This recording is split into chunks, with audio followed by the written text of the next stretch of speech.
摩达国的 Savitri 公主有爱心又聪慧，就像太阳神一样，她的名字也是由此得来。她的优雅家喻户晓，许多有钱有势的王子、富商蜂拥而至，求娶公主。但当亲眼看到公主的绝世风采时，男人们都不知所措了。这些追求者们并未打动公主，她决定亲自寻找未来的夫婿。登上华丽的銮驾，她越过此起彼伏的沙漠，灯火辉煌的城池和白雪皑皑的群山，一路上拒绝示爱者无数。最终 Savitri 冒险进入丛林深处，在那里他看到一个砍木头的年轻人，他叫 Satyavan， 和他一样也热爱宁静的森林。但公主发现他内心并不平静。聊了几小时后， Satyavan 讲述了自己的遭遇。他的父母曾是富有的统治者，但后来父亲瞎了，并在暴力政变中被推翻。现在 Satyavan 不知疲倦地工作，因为新生活很贫寒。他的坚韧和奉献感动了公主。当他们凝视彼此的双眼，公主知道她终于找到了自己的另一半。Savitri 忙回家告诉父亲这个好消息，发现他正跟 Narad 交谈。后者是个云游仙人，也是众神最智慧的信使。起初他父亲得知 Satyavan 的消息后很激动，但 Narad 揭示了一个悲惨预言：公主的未婚夫只有1年寿命了。Savitri 不寒而栗，她花了那么久才找到的伴侣，难道注定要失去了吗？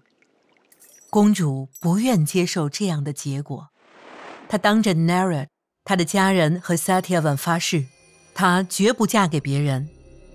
Satyavan 是她唯一的真爱，他们永远休戚与共。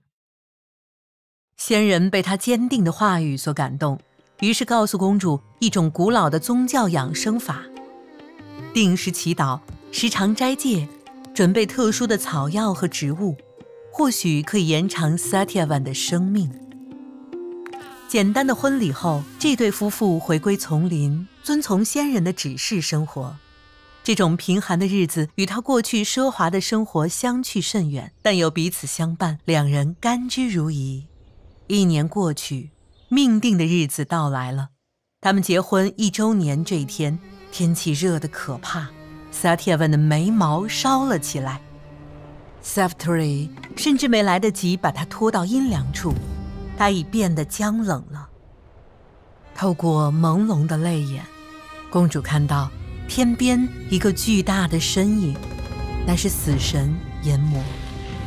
他来押送 Satyavan 的灵魂去往阴间，但 Savitri 并未放弃。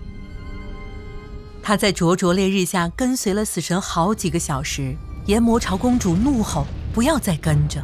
但即使双脚流血，喉咙灼烧， Savitri 却绝不回头。